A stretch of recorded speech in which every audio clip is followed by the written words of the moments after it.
वंदे भारत आप देख रहे हैं भारत तक, आपके साथ मैं हूं सांची त्यागी। रूस यूक्रेन युद्ध के बाद से सबसे ज्यादा फायदा किसको हुआ, इसका आंकलन करेंगे तो लिस्ट लंबी है। शुरुआत भारत और चीन से ही होती है। भारत और चीन वो दो देश हैं जिन्हें इस युद्ध का फायदा हुआ है। ऐसे बहुत से देश हैं जैसे पश्चिमी देश और यूरोपीय देश जिन्हें इसका नुकसान झेलना पड़ा, खुद रूस को इसका नुकसान झेलना पड़ा। हालांकि भारत और चीन को इससे फायदा हुआ है। G7 देशों ने जिस तरीके से तेल के खिलाफ फैसला लिया और रूसी तेल पर प्रतिबंध लगाने को लेकर एक संकेत दिया था, उससे उम्मीद ये है कि आने वाले दिनों में भारत को बम्पर फायदा हो सकता है।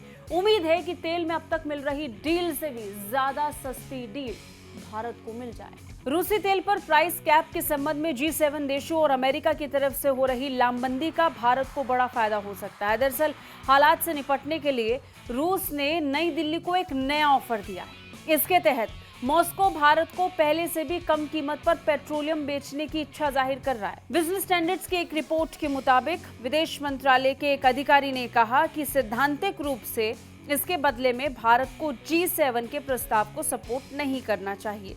सभी पार्टनर्स के साथ बातचीत के बाद इस मुद्दे पर कोई फैसला लिया जाएगा। अधिकारियों ने बताया कि ये जो मिलने वाला बड़ा डिस्काउंट है, ये बीते 2 महीनों के दौरान इराक से मिले ऑफर से भी बड़ा होगा। बता दें, रूस के साथ भारत में तेल का आयात भले ही पहले के मुकाबले बहुत ज्यादा बड़ा हो, लेकिन ये फिर भी इराक से कम है। ऐसे में रूस के अधिकारियों की तरफ से ये सामने आना और स्पष्ट तौर पर इस बात का जिक्र होना कि इराक से भी अच्छी कीमतों पर भारत तेल खरीद सकता है, यानी कुल मिलाकर इराक से भारत को जो ऑफर मिल रहा है उससे भी अच्छा ऑफर भारत को रूस से मिल सकता है। और अपने आप में ये संकेत है इस बात के कि कैसे खासतौर पर तेल को लेकर रूस भारत को अपना सबसे मजबूत बाजार देख रहा है। मई में औसतन $110 प्रति बैरल के Indian crude import basket price की तुलना में रूस का क्रूड ऑयल भारत को $16 प्रति बैरल सस्ता पड़ा था। जून में यह डिस्काउंट घटकर $14 प्रति बैरल रह गया।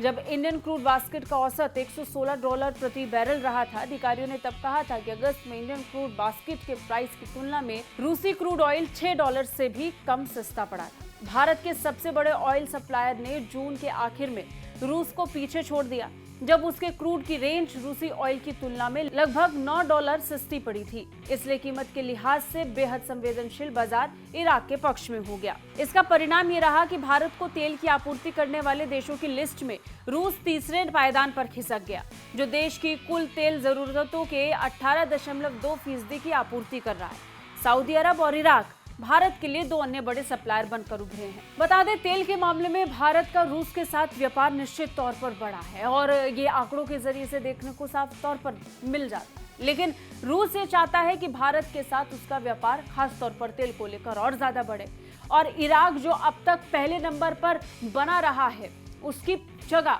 रूस ले ले। हालांकि अभी भी जिस हिसाब से ये पिछले 1-2 महीनों में घटनाक्रम घटे हैं, उसके बाद रूस भारत के संदर्भ में तेल आयात के मामले में तीसरे नंबर पर आ गया है। कैसी लगी रिपोर्ट कमेंट करके जरूर बताइए। बाकी रक्षा और विदेश मामलों से अपडेट रहने के लिए देखते रहिए भारत तक। जय हिंद।